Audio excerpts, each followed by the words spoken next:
Ngayon nga sa inaabangan na nga ng buong Pilipinas ang laban ni Manny Pacquiao at alam natin na kumbaga ito yung round 2 kasi nung first ay natalo nga ang ating pambansang kamao at by decision at marami ang hindi masaya sa naging resulta nito at ngayon lahat tayo ay talaga looking forward dahil pinapanood natin ang kanyang pagsasanay at syempre ngayon nandun na nga siya. Gusto nating malaman kung ano nga ba ang mga opinion syempre ng mga professionals tungkol sa kanyang magiging laban sa Sunday. Kaya ngayong umaga makakasama natin ang isang attorney at isang professional boxing referee, si Attorney Danrix Tapdasan. Good morning po, Attorney. Good morning. Morning, Sandro. Morning, Carla. Wait, pero ito lang, Attorney, bago natin na pag-usapan ng boxing kasi na-curious lang ako. Kayo po, professional boxing referee at isang attorney also at the same time. So, Yes. paano, kumbaga, medyo hindi siya connected. I mean, what is the story behind this, sir? Actually, nagsimula ito nung I was like mga 4 or 5 years old. I grew up in a small town in Mindanao called Aurora in Zamboanga del Sur. And my dad used to tag me along dun sa mga boxing shows. Dinadala niya ako, mga local shows lang. And I realized yung mga napanood ko noon, mga unsanctioned pala yun. Parang mga, kung sa sabong, mga tupada lang siya. Mga unlicensed fights lang pala yun. Yes. Pero doon nag-start yung love affair ko with boxing. Dinadala ako ng daddy ko. And after that, parang 5-year-old that I am, hindi na ako bumitaw sa boxing. And nung naging lawyer na nga ako, ay naisip ko lang bigla na bakit kaya gusto ko kayang mag-boxing judge and referee. So, nag-walk-in lang ako sa Games and Amusements Board. Tiningnan ko sa internet yung telephone number ko. And then, nag-walk-in ako doon. Tanong ako ng requirements. And then, I followed the process. Yun, ito na yun. But sir, your, kumbaga yung inclination niyo towards boxing, it's more on like judging kesa yung being a boxer and fighting inside the ring? Yes, I'm more of a spectator. Okay. So, noon pa lang, noon nga, nagsimula ako as a 5-year-old boy hanggang fan talaga ako. So, nanonood ako ng boxing. And nung naging lawyer na ako, ay gumagastos talaga ako para to watch the fights ringside. Lalo na dito sa Pilipinas. Konti lang naman ang mga big-time boxing talaga nung time na yun.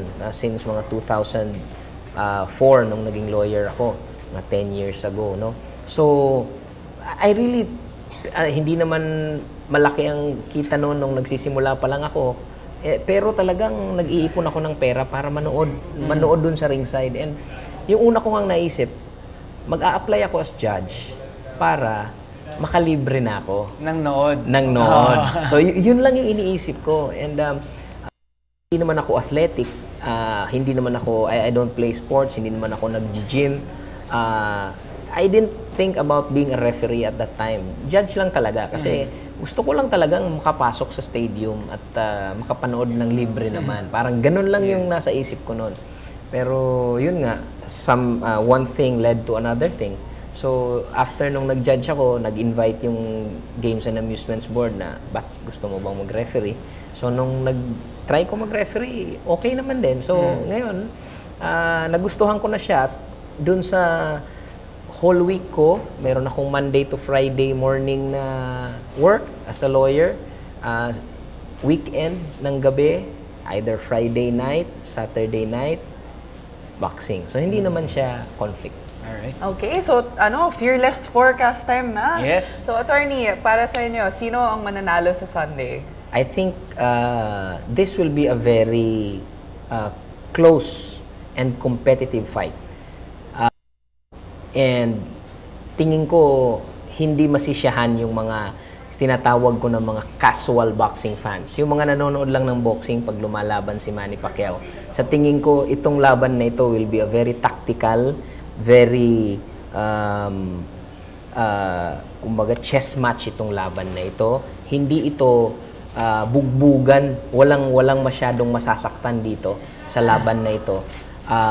Maingat masyado si Bradley dito sa laban na ito. But yung pagiging maingat niya, I think will backfire on him. Mas maraming maitatamang suntok si Manny. Pero dahil sa ingat naman ni Bradley, gusto niyang maging boring yung laban. Yes. Para hindi siya ma-knockout. At may chance siyang manalo in a close fight. Yun ang Sa scorecard. Sa scorecard. Lalabas, yes. So, sa tingin ko, dahil doon, yung pag-iingat ni Bradley, magbabackfire sa kanya, matatalo siya by decision. But, this will be not as action-packed as everyone would expect it to be. Ito, sir, gusto ko lang matanong kasi coming from loss from Bradley nga nung first match nila. At ngayon sinasabi nila na si Bradley raw ay may newfound confidence, kumbaga the way he carries himself, and syempre going into the match, meron daw siya talagang kakaibang aura ng confidence kasi after niyang matalo si Manny, meron pa siya mga ibang natalo which makes him a lot more confident right now. So yun dun sinasabi nila, dun daw lamang ngayon si Timothy Bradley. Pero sinasabi naman natin syempre na nakikita naman natin na iba na nga ang ensayo ni Manny ngayon at yung determination niya ay kumbaga the fire is back in his eyes. So, how does this go para sa inyo? Sa tingin ko dito kay Bradley, yung natutunan niya sa first fight is hindi ka mananalo sa kalaban mo kung lalabanan mo yung style niya. Ang style kasi ng Bradley is moving, tapos boxing, touch the opponent kahit na hindi naman nasasaktan, tapos just land the punches and then go out. Pagka medyo lumapit na yung kalaban mo, humawak ka na lang para hindi siya makabuelo. So, ganun ang style ni Bradley. At dapat, sa tingin ko yung panalo niya kay Manny before at yung dalawa pa niyang panalo after that ay nagbigay sa kanya ng lesson na you should fight your own fight. Sa tingin ko na master na niya yun eh. Nung laban niya kay Manny Pacquiao, the first fight, first 5 rounds, si Bradley nakipagsabayan kay Manny. Yes. Akala niya yung physique niya, di ba? Mas muscle bound siya. Pag tiningnan mo siya, talagang para siyang specimen na, para siyang cartoon character na dinrowing mo lang. Ganun siya kaganda yung katawan niya. So, tinesting niya yon dun sa first fight nila. Nilabanan niya si Manny dun sa first 5 rounds ng toe-to-toe, which is Manny's fight. Yes. And napanood naman natin, he was almost down, he was almost out. Nasira yung paa niya, hindi na siya makalakad. After the fight, bumawi na lang siya dun sa later rounds, nag-adjust na lang siya. So, yun ang natutunan niya, yun ang newfound confidence niya. Dun sa next fight naman niya against Provodnikov, ganun din. Sumabay din siya kay Provodnikov, bumagsak din siya. Paglaban niya kay Marquez, nung last fight niya, last September, Juan Manuel Marquez, nakuha na niya. Ito na ang laban ng Bradley. At I think, yung laban na ganun, yun ang Timothy Bradley. Yun ang confidence na nakuha niya. Alam na niya ngayon. So, he will just fight his fight. He will just move around. He will just make Pacquiao miss. He will just flick his jab, touch Manny, 3-4 punch combination, and then move out. More on the defensive. More on the defensive. Tapos touch lang siya kasi gusto naman niya mas marami siyang... Kasi ang boxing, ang judging a fight is kung ilang beses mong napatamaan yung kalaban mo. Sa kanya magiging volume ang gusto niya, but out siya agad. Hindi siya magpapatama. Tapos pag malapit na si Manny at bubuelo na siyang malakas, medyo hahawak na siya ng konti. No? Tapos pwede siyang magsuntok ng mga sa loob. Suntok siya ng konti para pakita sa judges na hindi siya natatakot. Pero pag i-break na naman sila, ganun ulit. So, he will make this a very boring fight.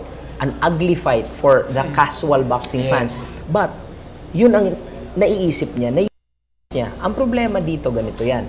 Yung Manny Pacquiao dito will be fully conditioned, mentally and physically. Walang naging problema sa training camp niya. Wala siyang naging problema sa trabaho. Wala siyang naging problema sa pamilya. He's focused in this fight. Mas mahaba yung time niya ng pag-stay sa Amerika compared sa mga previous fights niya. Ibig sabihin nun, kasi pag nasa Amerika si Manny Pacquiao, nasa gym lang siya. Yes. Walang commercial masyado, walang TV guestings masyado, walang preaching, walang Bible preaching masyado. Konti lang yung activities niya. So, ang nangyayari is mas focused siya ngayon. Yes. Mas mahaba yung training niya. He's more mentally and physically prepared for this fight.